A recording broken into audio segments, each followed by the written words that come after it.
Hey, hey. We're back. Yeah. There we go. There we go. So, Zach, are you over your January blues? No. It's halfway over. No, that's not how it works. That's how it works. You're almost there. No. It ends when January ends, and then I start February blues.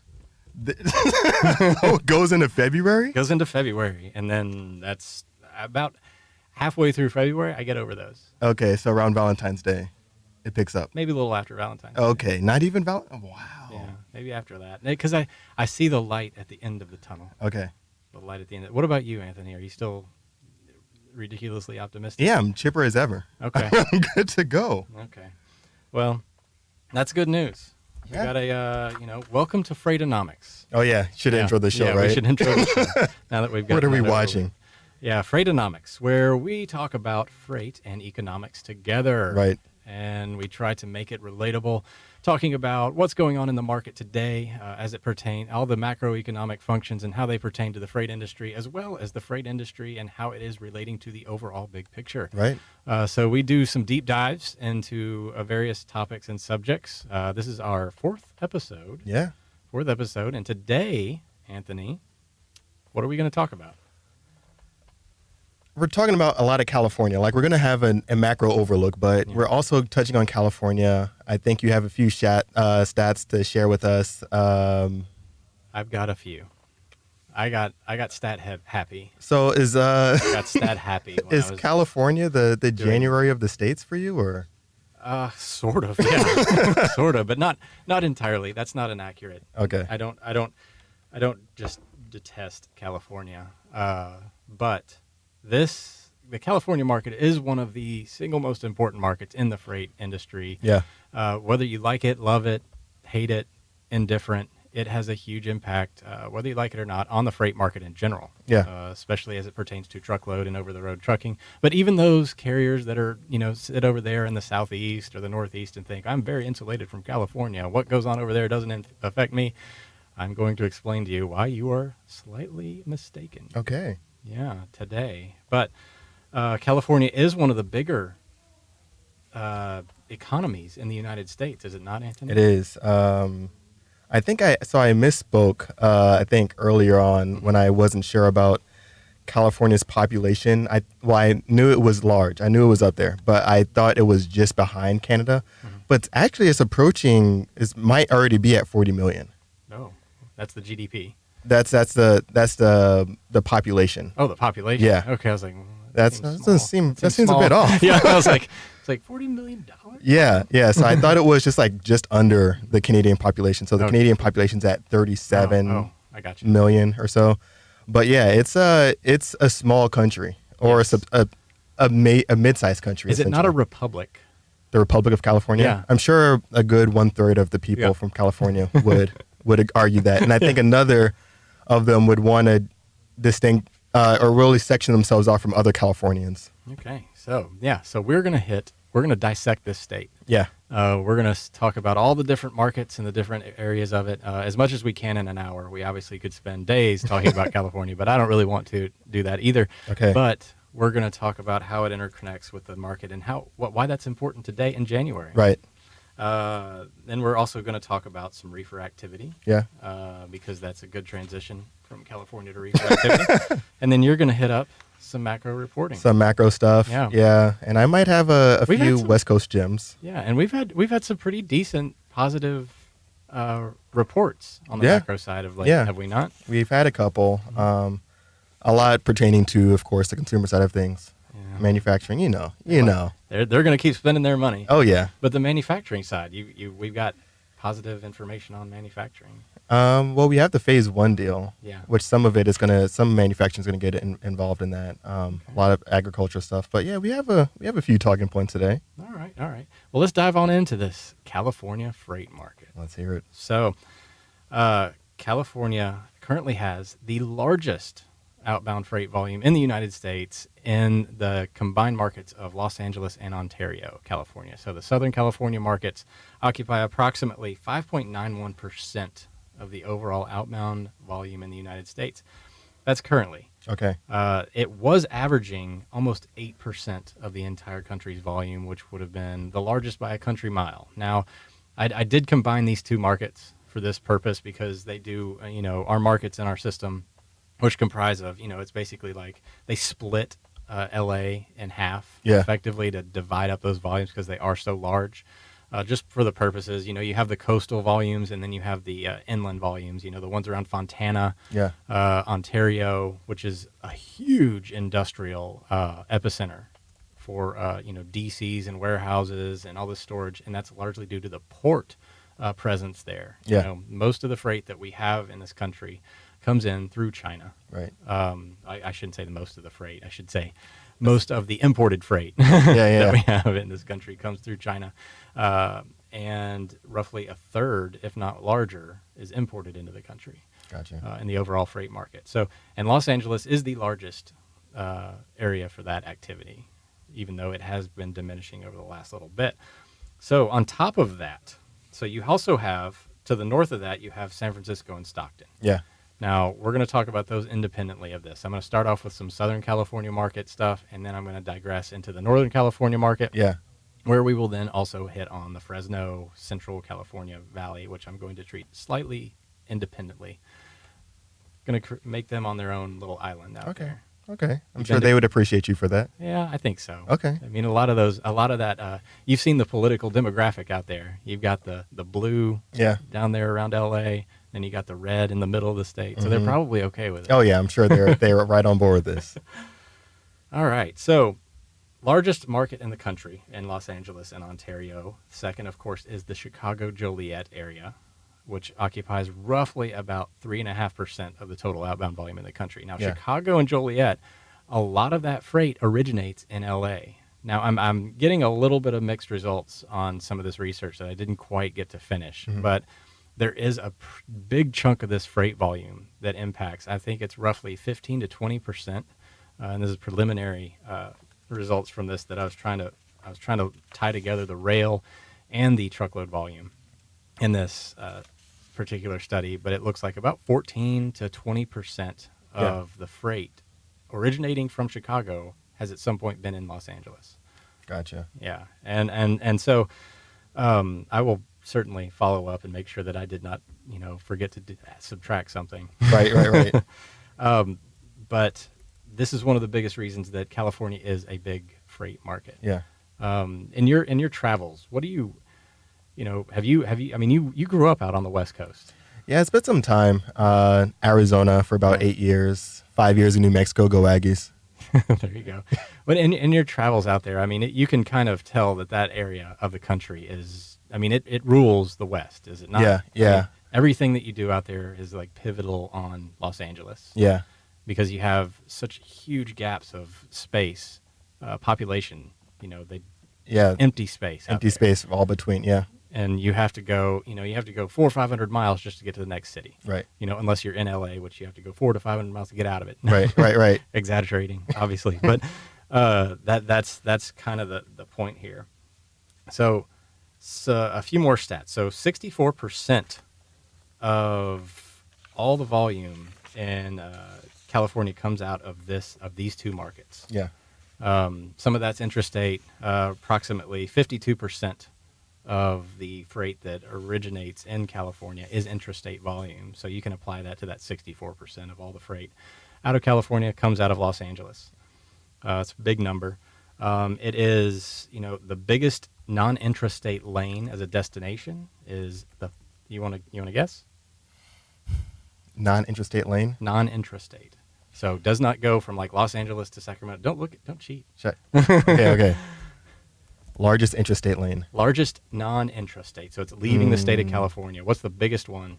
I'm guessing we'd probably go to outside of California. I'm guessing we'd go to Yuma.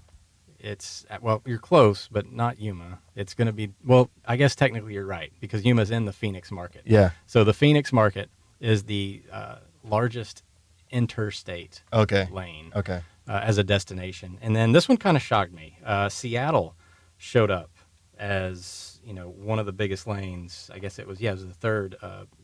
Las Vegas, which is not surprising. Then Right. Seattle showed up as third, I should say, as the biggest destination lane, which I'm a little shocked at that, but I guess it makes sense.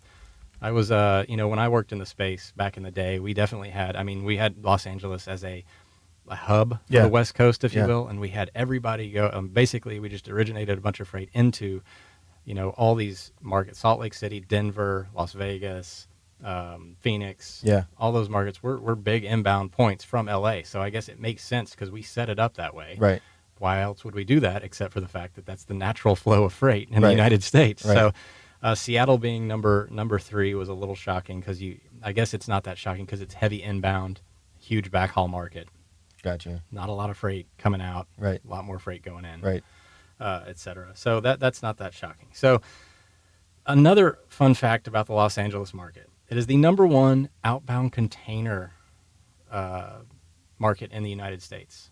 Didn't know that. Yeah. So rail volumes in general, intermodal rail volumes, I should say.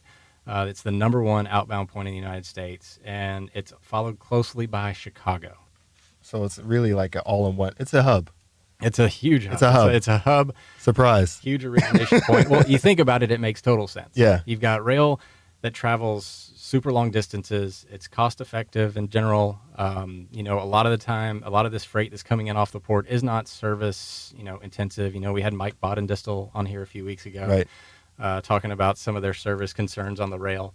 But it's one of those things where you can put it on the rail and forget about it for a week or so. It'll get to a point, and then you dray it and pull it off, and it can take its time going across the country. Right. Right. Right. And a lot of those intermodal volume, those containers are designed to go on rail. They don't necessarily want to put them on all those chassis on the trucks. So again, long distances, cost effective. Why not send it on the rail? Go to the East Coast in Chicago. Yeah. Now, something that I say Chicago too because everybody thinks Chicago's this big freight hub in the United States. Right. And what have I said the last couple of times? You've got all this volume going to Chicago from Los Angeles. So you're sitting out there and you think, oh, Los Angeles, that doesn't have anything to do with me. I operate out east. Yeah. Yeah. Well, the rail volumes are down going into the Chicago or out of Los Angeles year over year. And the Chicago volumes are subsequently down. Yeah. That makes sense. Coming out. So on a rail perspective, the outbound container volumes are down 7% out of LA year over year, Okay. roughly 7% versus this time last year. And then you have the Chicago market, which is roughly 20% down on the rail volume year over year. So huge downstream impact. Yeah. Rail volumes have been down off the ports for a while now, year over year wise, months on end, because we've got a pretty tough comp with all the trade war and the pull forward type activity. Right. So the Chicago market having that impact, especially a lagging impact, is a big deal. The maritime side, so like I said, Port of Los Angeles, Long Beach, we kind of consider them the same thing. They're separate entities and technically, but they're right next to each other. They don't consider themselves the same thing. No, not at all. Not at all. Not at all. So I won't make them be in the same boat, but they are. I see what you did there. Yeah. I see what you did there. A lot of that does overlap. So the two ports of Los Angeles and Long Beach, approximately 34 to 35% of the nation's import maritime volume. Wow. That's a lot. That's You know who's second? Is it somewhere else in California? No. Is it New York? It's New York. Okay. It's New York, but it's a paltry 17.58%. And that's That's the port of New York, New Jersey. So that's a pretty significant drop off. Yeah. Compared. And we talk about how, I think we get lost sometimes talking about how China is losing this market share and Los Angeles and, is losing market share to the East Coast and all this kind of stuff. We have to remember what the scale is that these two areas of the world and the country have they have been developing this for decades at this point. So they have a large amount of volume coming out of China, going into Los Angeles that's just not going to go away overnight. Right. You know, New York may be the hot item, or the East Coast may be the hot item today, but it's still got a long way to go before it even begins to scratch the surface of what LA Long Beach has done. Again, that's an important note in terms of, you know, you just have so much infrastructure. Have you Google mapped Los Angeles recently? Not on purpose. No. Yeah, I wouldn't. Not on purpose. Yeah. I wouldn't say you would, but I No. do that sometimes because I'm kind of a geek that way. Oh goodness. Yeah. I don't know if I like where this. Okay. What did you see when you Google Map? Well, It's just a ton of just manufacturing It's and this sea of white, yeah. just sea of white, like rooftops, Yeah. flat rooftops. You can go on Google Maps, you know, and you'll see these green trees in the rural areas and the deserts, and Mhm. you get these, you know, cool little geographic features. But I go in there and I look for DCs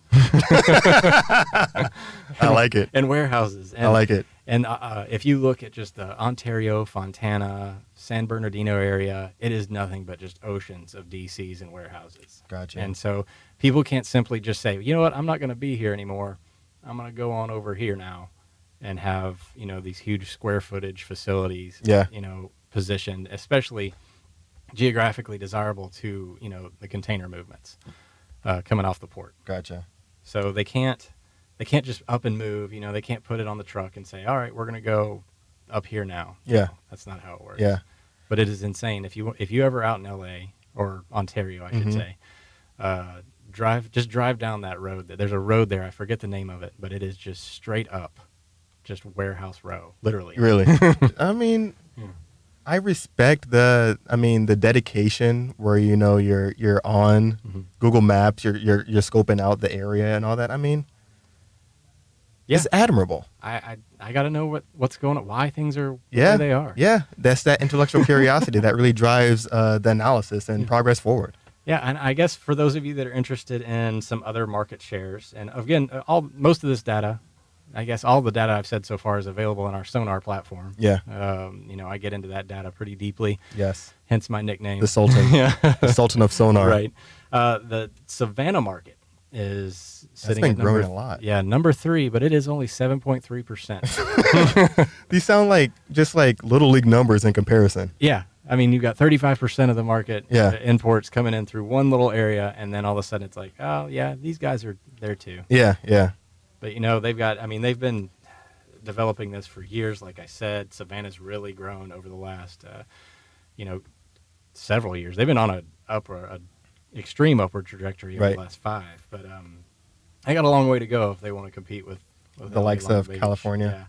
Yeah. But, you know, all's not rosy in California. You don't say. Yeah, they are literally just, you know, as an operator in the space for a few years, there's regulations on top of regulations, and I am not going to get political here. Yeah. Yeah. But there are significant challenges to operating in California versus the rest of the country. Right. I think the one that we've talked about most recently is the AB 5, Yeah. Assembly Bill 5. I wrote an article about it over the weekend. Not necessarily the regulation itself or the proposed law itself, but just the response of the freight market around this. And basically the premise is maybe we've already seen impacts of this proposed legislation in front of the implementation, which is not, I think we talked about on the webinar the other day. Yeah. That's not necessarily, it shouldn't be that shocking. Yeah. You know, that carriers out there, we talked about Prime offering a 6,000 person relocation package to some of these owner operators to move out of California, Right. just so they don't have to take them on as full-time employees, because they don't want to be full-time employees Right. either, Right. because then they lose their flexibility. And the fact that they can just say, like, you know what, I don't have to haul your freight today. Yeah. I'm going to go do this thing over here. But at the same time, they would have to turn themselves into like an LLC or something to effectively operate in the state. And they don't want to do that. There's costs involved, all this kind of stuff. So AB 5, again, got a stay of execution for another 14 days. Okay. So Yeah. they're not, there's not an anticipated full-on impact of that going to happen right now. But we think that there is some evidence that there has been a bit of a capacity reduction in the California market as some of these carriers, even though they thought that they weren't going to win this or they weren't going to lose this in the long run, But it's one of those situations where, having experienced this in the past with numerous, there's just so many regulations in California that increase your cost of operation. Right. If there's regulations in terms of lunch breaks and all this kind of stuff that you have to follow to a T, and if you don't follow them precisely, you're basically legally liable. We had somebody effectively not take a lunch break for a few days, and then he turned around and said, "Wait, you weren't letting me take a lunch break because we didn't enforce his documentation of him taking lunch breaks." Wow. Okay. And so it's little stuff like that, and it opens up again. This wasn't a nuclear verdict, but it was, I think a lot of people would put it on the same scale as a. Did I just see a dooner sneaking by? A dooner got running wild. Is there a dooner running wild? It's not your time, dooner. This isn't your office. But it was on the same scale. You remember the legal verdict years ago about the lady that sued McDonald's for the hot cup of coffee? Yeah. This is what this felt like. I mean, I know a lot of the drivers out there did not really enjoy this because it made their lives that much harder. Yeah. Because he's here. He's here. Hey guys, He's here. I just gotta tilt this down a little bit for All you. right. You guys Thanks. look beautiful. Thank you. Man, I needed that boost. Needed that today for your Yeah, January blues. I did. So a lot of the people around it didn't like this because once somebody makes a complaint like that and then they do incur that, they do have a lawsuit, there's more costs involved. Now we have to, put these reserves back into insurance and say, okay, now we have increased liability. Insurance companies take this all into account. Yeah. They increase our insurance on this type of stuff. But we have to now put more money back because of these, lawsuits or, potential for violation. Yeah.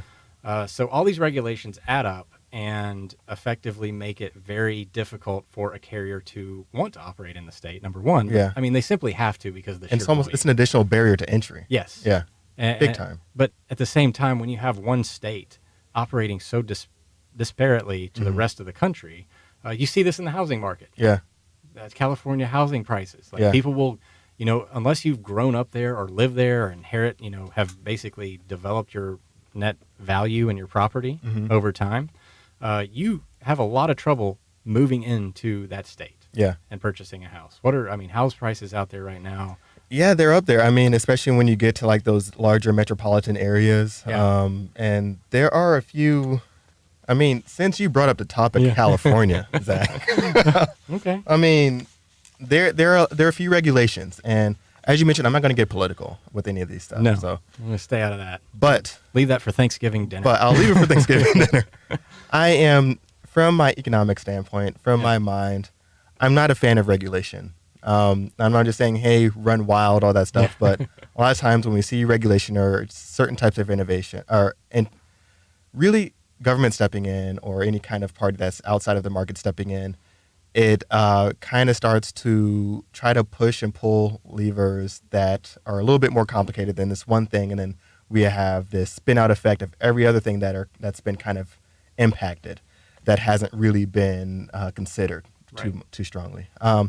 One of the areas that we were recently seeing in California is something that's kind of being a mandate as of January 1st.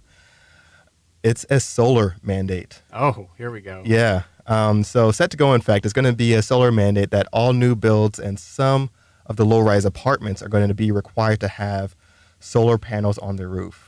This is an interesting topic to me because I read an interesting article over Christmas about the Pacific Utility Company. What's the it's the one that all the wildfires are being blamed on because of faulty infrastructure. Golly, of course I'd forget it right now, but I wasn't planning on talking about them today. But about all the wildfires and the electrical infrastructure. Well, a lot of the regulations, specifically around the environment, have actually led to some of these wildfires effectively. You can cite them as like contributing factors at least. As the state has tried to become, a leader in terms of green, directives and driving towards a more environmentally friendly state in general. Well, there was a mandate. Control burns are no longer a thing. So what does that do? That leaves to uncontrolled burns. Exactly. There had to be so much of their power coming from green sources. Yeah. Well, that sounds great on the surface, but the back end of that is that it simply wasn't ready infrastructure wise, and it also increased the cost. So they weren't ready to upgrade their equipment, move it into this. You have all sorts of things that come along with this that simply aren't as simple as flipping a switch and saying, "Oh, yeah, it's now time we're for green," it." Yeah. versus not. And as much as I don't want to breathe in the tuner, just he can't stay away. I love it. Yeah, he can't stay away. As much as I don't want to breathe in carbon monoxide from coal plants, Yeah. and stuff like that, it's effectively, you have to take more into account than simply like turning off the coal plant. There has to be a transition plan. There has to be a full scope of, any kind of project management out there. But again, I want to hear more about this solar initiative. I don't think you do, Zach, because one of the things that I get frustrated when I hear about it. So, Okay. Again, I don't like inefficiencies in the marketplace. I just want the people to do what they want to do with limited or any kind of, people stepping in and saying, hey, don't do this. So one of the things that I've been talking about for housing, at least, is that there is a strong demand. Home purchasing sentiment is high. Oh man, you had to bring the feelings back in. I had to bring the feelings back in. So there's a demand for homes, especially demand for homes in large metropolitan areas. California, lots of metropolitan areas, lots of demand for homes there. So one of the things that this new mandate would do, builders estimate that it could add up to $8,000 to $10,000 per home. Now that's a significant add when one of the largest demand segments for homes is coming from that entry-level starter point. And so that is going to make it more difficult for prospective home buyers to buy a home if it's going to be a new home. Of course, there's existing home stock there, but that inventory has been drawn down. So we're looking at a lot of just like more roadblocks. Do you think it'll hurt the overall economy out there? Do you think they tend to lend money pretty quickly. Yeah. And so I think one of the things that they tried to do to prep for this mandate was there's some tax benefits. Yeah, a lot of tax benefits, things like that. But it's just one of those things where it's like, okay, go, like January 1st, start. And so I think I think the incentive is good. I like the benefits. I don't like mandates. No, I like incentives. Yeah, yeah. I get the incentivization. I don't know if that's a word. Incentivizing. I like that better. Okay. We'll go with that. Yeah. But I don't like you said, the mandates. And so one of the things that they did do was have a lot of incentives going up leading into the actual mandate. And I think that's one of those things that they're like, all right, it's going to ramp up, so it's not going to be such a huge burden or like a really wild ad when we have that mandate. But I don't see this as being conducive of more construction activity. I'm going to pull it back to football. Yeah. Because I love football. Yeah. I know you love football. I enjoyed it. Yeah. Go Aggies. I was trying to stay up and watch the national championship this weekend. Yeah. On Monday. I didn't make it because I can't stay up till midnight on Monday anymore. Yeah. I got a job and I'm tired and I wish they would stop doing championships on Monday, but here we are. And the more rules and regulations they put into football, the more complicated it gets, the more complex it gets. Yeah. It really takes away from the enjoyment of the game. Now, again, there's safety concerns and all that kind of stuff, and I think they do a better job, honestly, of implementing the rules versus government in general, creating these laws. But when they make one that's maybe not so good and it doesn't perform its intended purpose, they will take it out. Yeah. They'll pull it back and say, what, that didn't work as intended. Safety wasn't increased, etc. But with government, the process is a lot slower because you have a lot more people involved. And once you put something in, you just can't. It's real hard to just pull it out. Yeah. And this is the problem with California's legislation in general is that they see a problem and they try to attack it at basically the top level and say, well, carbon monoxide's bad. What creates carbon monoxide? Coal. Yeah. No more coal. Yeah. Instead of trying to reposition, and maybe it might take a little bit longer term, but it's not going to be as, you still don't have the unintended fallout, Yeah. which is what has happened with this AB5 situation. Yeah. You have a bunch of people making laws for an industry that they don't have any experience in, and they're thinking, oh, there's we've heard this one case, where it didn't work out for this group of people, and that's bad. Mm-hmm. So therefore, all of the situations around that one case are now bad. Right. And so you start kind of recklessly throwing laws at it. Yeah. And you and I both know, I can't count that many absolute things on, in my head. I could probably count them on like one hand. Yeah. In terms of this is always or never. You Yeah. always heard your mom or dad say, Yeah. don't say always or never, or your teacher. Yeah. And that's effectively what they've done with the more laws you have, the more exclusive you become. Right. So you're excluding a certain group of people. You might not realize they even are being excluded. Yeah. Because you just don't know. You don't see it. Yeah. And that's what this AB5 is doing. And, I don't think it's going to get implemented. But several carriers on top of that, just like with the environmental stuff, there's these unintended fallouts. This group of people that you've now probably upset. Yeah. Maybe some of them can adjust, but in the long run, the more of these laws you have, and if you're not willing to go back and analyze your results, Make amendments, adjustments, and make adjustments, because that's the problem, is that they don't pull them back. Yeah. They all just leave in, and then they just add more and more onto it. Yeah. And that's something that I think we should work on as a country in general, not just. Yeah, and that drives spending Yeah. through the roof. Through the roof. See what I did there? which is good for the economy right now, right? Yeah. But you're propping it up so much that, like, I talked about with your housing, Mm-hmm. you can't have somebody enter California and just say now. And what did we have happen in 2008, 2009? Refresh my memory. It was a recession. And what was the main cause of that recession? It was a financial bubble and really poorly backed mortgages and Housing.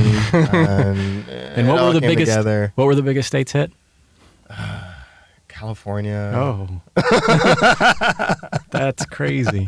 Wild. Yeah, and again, it's because you have a state that's increasing its cost disproportionately to the rest of the United States. Yeah. Now, you can have that to an extent, but you cannot have that much disparity. Yeah.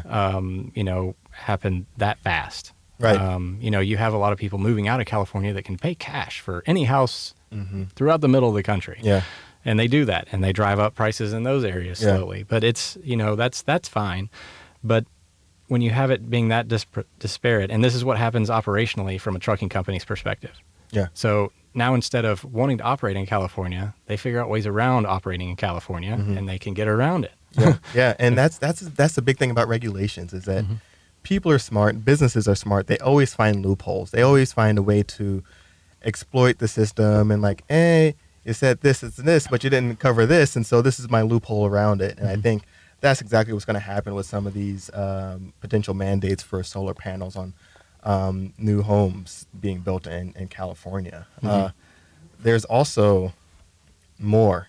Oh, More. More. So this one isn't a mandate. This is a long-standing push for a regulation. And so I get both sides of these things. Like, so with the solar panel, I get where the heart is. You want to do more. You want to do the right thing.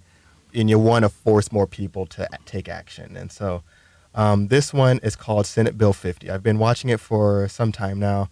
But it's in California, and it's a longstanding bill for a few years in the making that will override local zoning and authorization laws to really permit buildings to kind of raise up a little bit, build up, so to speak, and kind of build around some of those regulations that has not authorized construction and many. wow. Yeah. That seems really unsafe. I mean, just add another story or two. Yeah. Just add another story or two. And so this will also be around transit stops. So the idea, I think, here is to reduce the increased amount of traffic because I don't think California needs any more traffic. No. But this is a potential bill that's in the works. It's been in the works for a while. And so this is essentially going to allow, what it would allow is for denser populations in some of these metropolitan cities. And so Proponents for it, people for it, they say that there's a lot of land. There's a significant amount of buildable land in major cities and around those major cities that are really locked up due to these regulations in Green place. regulations. And so this would open that up. And so some are against it, of course, say it's already congested. This is going to increase some of the prices for some of the locals there. As more people kind of enter the market, more businesses headquarter themselves around there. And Let me ask you this: do you think this is a good bill or bad bill, or is it indifferent? I mean, is there? I just don't know what. I'm sitting here thinking about what would I do? yeah, And you don't really want to discourage growth, Right. but at the same time, you don't really want to overstuff an area. yeah, Because naturally, you would think people will just leave. Yeah. You know, if they get sick of traffic, what do? They move anyway. Sometimes. Yeah, I Except mean- for New York, you just, this is it. I like that. This is life. Yeah, but I mean, we're seeing, I think, people are moving out of the cities. Yeah. They've done the studies here recently. At least I've read a few studies, and again, these aren't all inclusive, but A lot to the Midwest, right? a lot of people are moving out of the bigger cities now. The Yeah. millennials, Yeah. your group of Sup, fam? transients, they're moving out of the big city. Yeah. And again, a lot of that's based on technology. Right. We're growing. You can work remotely now. You don't have to be in a centralized location anymore. So it's interesting to me that they're trying to figure out ways to improve upon the infrastructure, in the city for people to continue to live there. When Yeah. some of the studies are actually saying that this is not the case. Right. And it's gonna be a hard one. It's gonna be a hard one. I definitely, like you said, I get it. You want to, I want to see that where people can navigate and move to the places they want to live and find available housing, especially in California where there's such a housing shortage. And so I get that. I also understand the aspect of, maybe in Boston, parking was atrocious. And I would hate to go to California where some parts are just so open and spacious, and now it's just this congested concrete jungle. And that I get it, and especially like single family homes, suburbs, and stuff Right. like that, that move to the suburbs for that reason, to kind of get away from all that. So Yeah, I don't know, but I mean that it's hard to imagine that place can handle any more people. Yeah. Yeah, just build up. Yeah. So, digressing a little bit back to the the freight market side of things. I've got an action-packed sheet of stats Oh boy. about boy. what's going on with stuff out there. I'm not going to go through all of them, but I did want to hit on the fact that Northern California, it Yeah. kind of gets the short end of the stick. Yeah. Now, the thing in the freight market that we talk about is how Southern California is extremely production oriented, a lot more freight going out versus coming in, Mm-hmm. even though LA is a huge consumption center, but there's just simply so much volume, and that's due to the port and the import activity overwhelming the area, keeping it, pretty satisfied with, in terms of demand for goods in general, but it's also able to, all that excess now goes out into the country. Mm-hmm. So good head haul score on the sonar chart. Okay. So a positive head haul value means that there's more freight going out than coming in. A traditional backhaul market would be something like Miami, Yeah. Phoenix, Yeah. Seattle. This has a lot more freight coming in than going out. And that is absolutely the case with Northern California versus Southern California. So since they don't have a huge, the Port of Oakland up there is big, Yeah. but it's only 3.5% the total market share value. So you remember Savannah was third, and it was 7.7 Yeah. or 7.3%. Well, this one right now is 3.5%. So it's the port size up there. They do not have the import volumes that Right. the Southern California market has. So therefore, it does have a lot smaller share of freight coming out of it versus going in. The biggest lanes, Reno, which is just across the mountain there, Donner Pass, Yeah. Phoenix, Seattle. The top Okay. three lanes from the San Francisco/Sacramento markets, or Stockton markets in our system. So that's currently about 2.37% of the total outbound volume in the United States. A lot of that is intrastate. Approximately 54% of that is intrastate versus 52 on the Southern Cal side. 26% of the total California outbound volume comes out of those two markets of Stockton and San Francisco. So they're big. Now the rail presence just not remotely close. Again, we don't have the big port. They're about 14% of the total outbound volume coming out of LA in terms of rail volume. So again, not near the size or scale of the outbound situation. There's a lot more agriculture coming out of there, which leads me into a big reason that California has grown in size over the last couple of years. A lot of that has to do simply with a lot of the produce shipments. Gotcha. And this is that Fresno area that I'm talking about. So reefer volumes are huge out of Fresno. Can you guess what percentage? So just to set you up a little bit. So reefer volumes out of Ontario, Los Angeles, approximately 14% of the total outbound volume.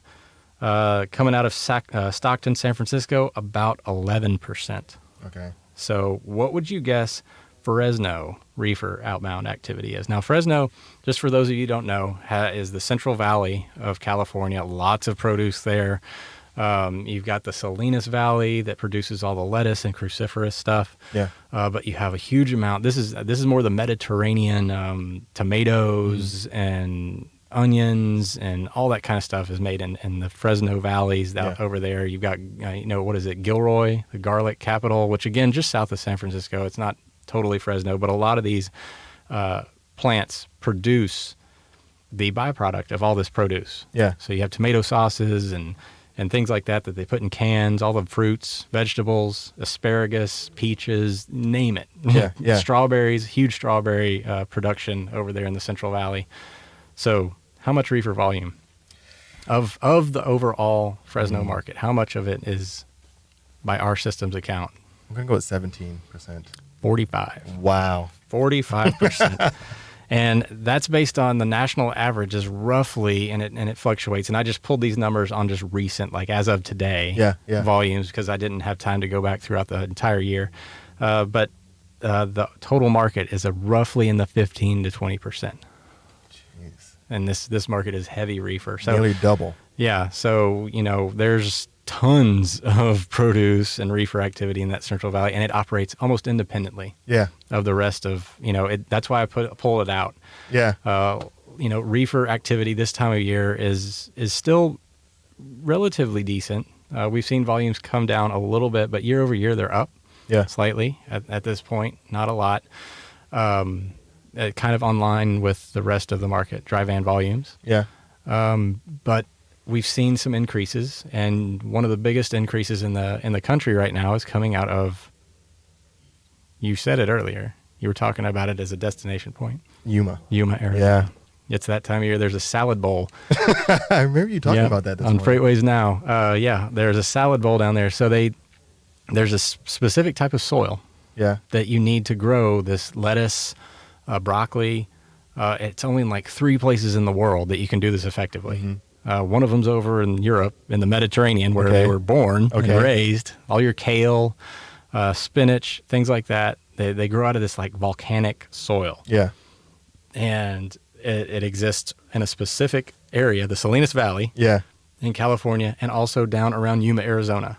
So it's a very interesting combination of climate and soil that produces this ideal thing. And lettuce is the number one by value crop, non-grain crop in the United States. If anybody has ordered a salad before, this shouldn't become a huge surprise. But Yuma, Arizona is the salad bowl for the winter, and they produce it for about 3 months out of the year. And again, regulation actually put this into play. Really? And it's not for the reasons you think. I think this one's actually not the worst in terms of regulation, because they do this to basically discourage farmers from contaminating the soil with disease and pests. You need to give it time to rest. You can't plant the same crop. You've heard about this in your elementary school. Crop rotation. It's not a new thing. So it's not the worst thing to have happen. But every winter for about 3 months, most of our salad stuff, iceberg lettuce. I know anybody that's read any of our stuff for the last year or so would hear about some of the E. coli outbreaks from the lettuce. romaine lettuce crops. Well, some of that came out of Yuma, Arizona farms down there, and so that's where your lettuce comes from over the winter. Yeah. And we're seeing it start to pick up this time of year. All right. I'm looking at some comments actions here. Are you getting comments? I don't have comments. Emily asked, how are housing starts in San Fran? And Dooner wants to know, is Wallpaper coming back in style? So the housing starts in San Fran, so it's a built out market. And I think that's one of the areas that people would probably look for that Senate Bill 50 to be a build out, to kind of build up instead of out, because it's probably already pretty dense and already really expensive. Extremely expensive. Dooner, with the Wallpaper, No. I'm an economist, but we're gonna go with no. But I think when we're looking at just from the housing perspective, the freight tie-in, and I think some of the things that are going to impact freight volumes when we're looking at housing, especially when we're looking at these limitations and things that are limiting housing. When there's more starts, there's more freight being hauled, usually flatbed, when we're looking at the initial construction of these homes. Housing starts are a smaller portion of the overall segment for housing. So when we're looking at starts, that's a smaller component. Existing home sales are a larger component. But both, when we're seeing these purchases and sales, both drive freight volume. So when you're buying a house, okay, the initial construction materials being hauled throughout the country to that site.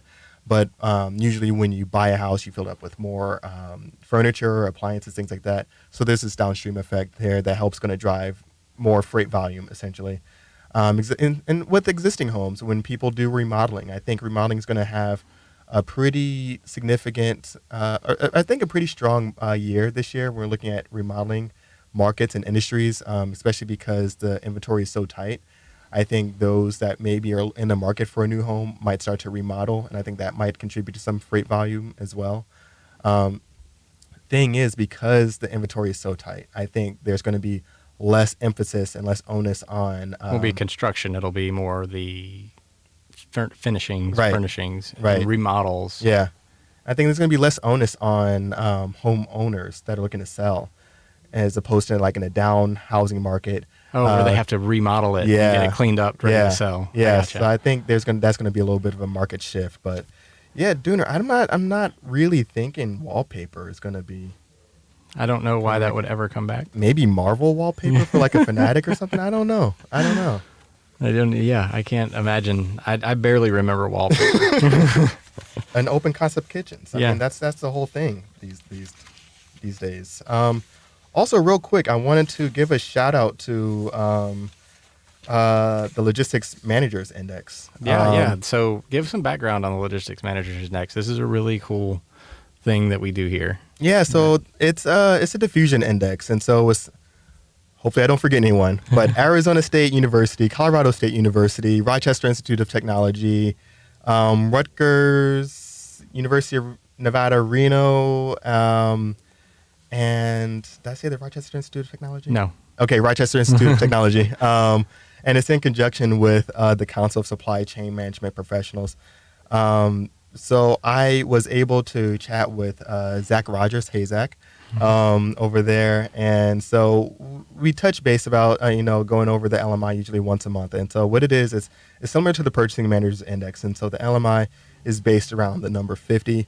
With a reading above 50 indicating expansion, anything below 50 It's kind of like the PMI, but for the supply chain management. Yes, exactly. And so according to, the most recent release, it hit the slowest rate of growth in the LMI history. So it's, I think, just over 2 years with a reading of 54. So it's still growing. Yeah, just at a slower rate. Just not fast, which is it's not unlike what we've seen. Yeah. In other indices. Right. And so it's compiled of, I think it is 8 different components, like warehousing, pricing, transportation pricing, capacity, utilization. All that. Yeah. And so that means that at least from the aspect combining all of those things, because, last year we saw everybody was thinking, okay, volumes are down, but there's expanding warehousing. Yeah. There's tons of activity, especially upstream on the supply chain. Yeah. All the imports and everything coming in. the expansive amounts of warehousing, it may not have impacted over-the-road trucking in the same way. Yeah. But the overall industry or the space, supply chain-wise, was dramatically impacted. Right. They just not necessarily put it on a truck. Yeah, yeah. And so, as you mentioned, warehousing pricing is the section that is covered for the LMI. And what we saw in the LMI for the warehousing pricing component is that it was up 4.9 points to a 73.2. So it's up there. So we're storing. So are we seeing anything on the inventory side? So inventories were down pretty significantly. And one of the things Zach mentioned is that there's probably a buildup of a lot of inventories in anticipation of a lot of the trade tension, and really kind of seeing a burn-off effect now. But one of the things that he's, what we talked about with the warehousing thing is that the increasing popularity of same-day or next-day delivery, more facilities being located closer to population centers, and really kind of lends into that more expensive real estate. So warehouses are not being built quick enough to really keep up with the demand for that. And so that's one of the hypotheses or theories around it, that we are really seeing an increase in warehousing pricing right now. Okay. That makes sense. Yeah. Overall. Yeah. So the economy still kind of on that, we're kind of riding the line right now. Yeah. I know on our tender volume index, we're tracking a very flat number. Year over year, we finally have just lined up with last year. Yeah. Now, this is anticipated. This isn't unexpected. We think that this year will be. I actually think that the volumes will continue to go under last year because we don't have, but things may change here in the future because we are seeing that pesky little LA, Ontario market start to kind of pick up a little bit. Now, we have something coming up at the end of the month, Chinese New Year. Right. You know what this is? Yeah. So basically everybody goes home for 2 weeks in China, and you don't get to, they don't ship anything. They don't produce anything. Now, it doesn't hit right away at the end of January. It doesn't hit till like 4 to 6 weeks later. Right. So, again, volumes drop dramatically during this period of time out of LA. And so, the 24% decline in rail volumes year over year. Yeah. Or not year over year, but month over month occurs in about March. Woo. Am I hearing things, or is that happening? I don't know if they're hearing it, but we're hearing it. 20% down in trucking outbound LA volumes. That's what happened last year in response to Chinese New Year. Now, it didn't happen, but for about 4 weeks after that, and that's when the boats just don't come in. They're done. They don't ship as much container volume and whatnot. So that's coming up as well, and that again filters through the rest of the country a little bit. Right. It's like ripples on a pond. Yeah. They're bigger around the epicenter, and then they kind of diminish as you go out. Right. So that's the last thing that I wanted to hit on today, other than the fact that you have something that you were bringing up earlier, Anthony. And again, if you want to continue this role of the villain, that everybody's going to disagree with, I have no problem with it. You're just making my job a lot easier. Well, we just had Mary Ann pop into the comments, and I think she's on your side with this. She had a little bit of a preview right before we came down here. Cheese is overrated.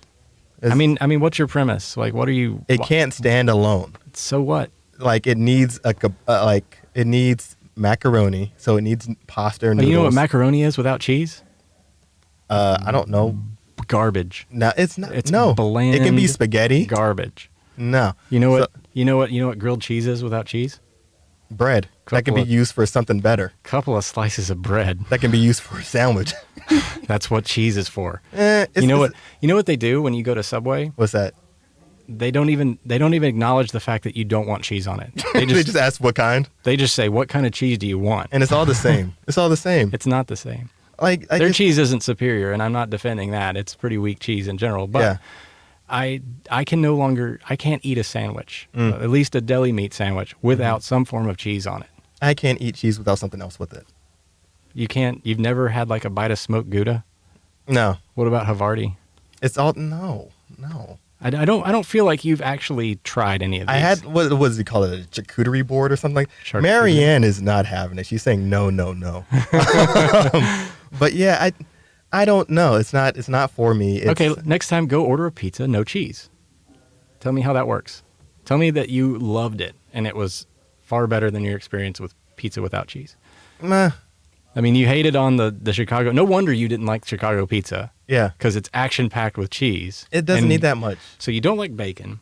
No, it's overrated. And- It's okay. Bacon's okay. It's just overrated. So you don't like bacon and you don't like cheese. They're both overrated. Neither of them can stand on their own. This is unbelievable. Bacon, absolutely. No way. You can't just have a breakfast and just have bacon I can. and just be full and content with the day. I'm happy. That's going to be at least like You know what they 7 do? pounds of what? You know why they wrap bacon on everything? Because it's America and that's what we like. But exactly, that is what we like. Because it is not overrated. Because it's one of the best things that you can have. Highly overrated. So Cheese much is no different. Cheese Fondue is no different. is. But name. All right. What's better than cheese on a sandwich? Lettuce. Dear God. I mean, I guess we did just spend an episode talking about California and the lettuce, but still, you know what lettuce is there for? Texture. Gives you a little bit of crunch. What is cheese there for? Cheese is there for flavor. Gives you some of that additional flavor, but it's not just like putting salt on something because cheese is very salty in general. But it adds a complexity, like a definite flavor profile that you get varied from your provolones, your Swiss, your Americans, your cheddars, all have a very unique flavor profile. And you're telling me they're all the same. Essentially, this is the same concept. This is and ridiculous. It's overrated. This is ridiculous. It's overrated. Do you like food? Sometimes I wonder. When I tell people my opinion, sometimes I wonder. I mean, what did you have for lunch today? I went to a Tai Chi place and they had Didn't eat food? a poke bowl or whatever. Is it Poke bowl? Poke bowl? Is that it? Yeah. Yeah. Poke bowl? Poke bowl? I don't know. But yeah, it was good. Raw fish, no cheese, all that good stuff. Rice. You don't have to have cheese on everything that you have, but certainly, like, if you have a hamburger, you want to put cheese on it. Maybe. Let's get some ketchup. Rarely do people want to do they just say, yeah, I don't want cheese on my hamburger. Yeah. It's pretty standard. Then it's a cheeseburger. Yeah. Eh. And they're better. That's why McDonald's charges 10 cents more. Jeez. What a turn this took. Now we're going to have to back this into like produce season and some of these commodities that go by freight, like cheese. Oh, we are definitely doing, once I get a sniff of produce season, boy. We are going to destroy produce season. So you need to, but again, produce that you love produce season. You're obviously into not dairy. No, yeah, dairy's overrated. Oh, wow. The Midwesterners are just going to just be like, you know what? Who is this guy? And unsubscribes. Yeah, get him out of the booth. Get him out of the booth. He hates bacon and cheese. I don't hate it. It's just, it's like a solid 4 or 5 out of 10. Oh, wow. Yeah. Middle of the road. Middle of the road. Never heard anybody do that. But yeah, when produce season kicks off, I'm going to let you have it. Okay. I'm going to let you have it. You're going to pick your top 5 healthy things or whatever you want to eat. Yeah. You know, that's fine. If you want to live that kind of life, I'm not going to judge you. I'm not going to judge you. I'm going to let you do your thing. But produce season typically happens anytime from, April to June-ish. It was lasts in there.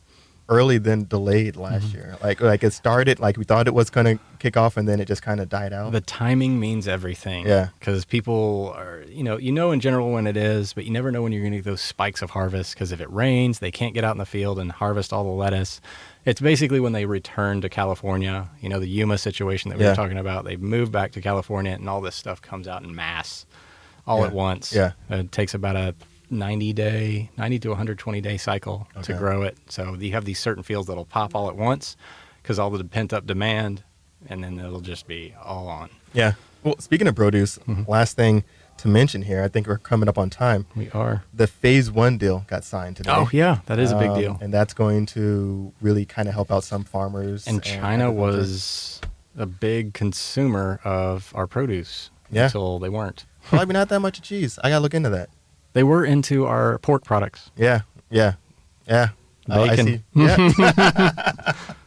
But not, we'll see. And then we also have the USCMA deal that should go into potential effect next week, I believe, next Wednesday. So real quick, what's the net impact in terms of billions of dollars for the segments? For the Phase 1 deal. Phase 1 deal. I think it's going to be $200 million overall. Let me just make sure I got the right number. So $200 billion in American goods over the next 2 years, $50 billion worth of energy, $40 billion for agriculture, 35 to 40 billion and services, and 75 billion for manufactured products. And so on our side, we will be significantly, I think, reducing some Section 301 tariffs and to kind of make that deal a two-way street.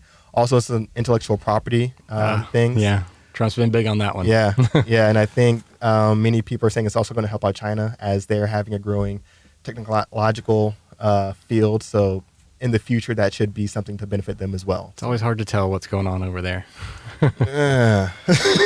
All right. Well, that'll do it for this week's episode of Freightonomics. Thanks, everyone, for tuning in. And again, Anthony, thanks for showing up today. Yeah, and, thanks for being here. Yeah. No thanks for your opinions on cheese. Yeah, I'll have another hot take for you next week. All right. Everybody have a good one. See ya. No need cheese. I love cheese. No need it. Yes. I love cheese in every way. I'm gonna reply to Marianne right now.